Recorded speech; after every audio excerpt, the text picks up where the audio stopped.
Hi, my name is Kate, and we are in day 3 of the series on Ruth, and we are in Ruth chapter 2.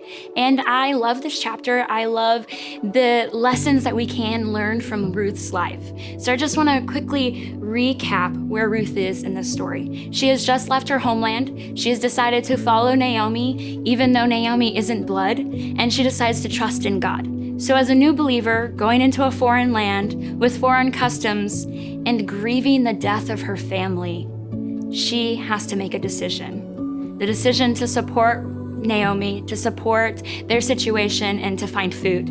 And so she goes to a field, and the field that she goes to is by design. It is Boaz's field. Boaz is Naomi's relative by marriage, and it is by design that she is brought to that field, because in that field, she meets a man with such integrity, such character, a man who also believes in God and is kind to everybody around him. As she is gleaning the edges of the field, she sees Boaz in the distance, and Boaz sees her.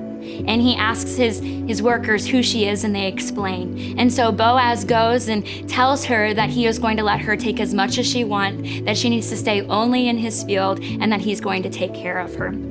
And she falls to his feet, and she's like, why? Why do I deserve such a thing? And Boaz says to her this in Ruth chapter 2. Boaz replied, I've been told all about what you have done for your mother-in-law since the death of your husband, how you left your father and mother and your homeland and came to live with a people you did not know before. May the Lord repay you for what you have done. May you be richly rewarded by the Lord, the God of Israel, under whose wings you have come to take refuge. I just love this. The picture that Boaz paints for Ruth, the picture that he paints for us is one and the same. You see, she went home with enough food, some scholars say, to feed her for a full year. And it was crazy how generous he was. The thing is, friends, is God is just as generous with us.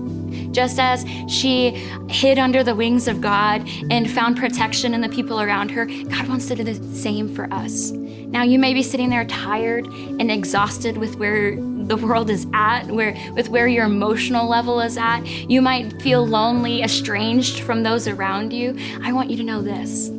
God has you under his wings. He cares for you, he loves you, and he wants to be there for you. The other thing I want you to realize is that Boaz in this story is a redeemer. But the way that Boaz redeems the life of Naomi and Ruth is the same way that Jesus redeems us.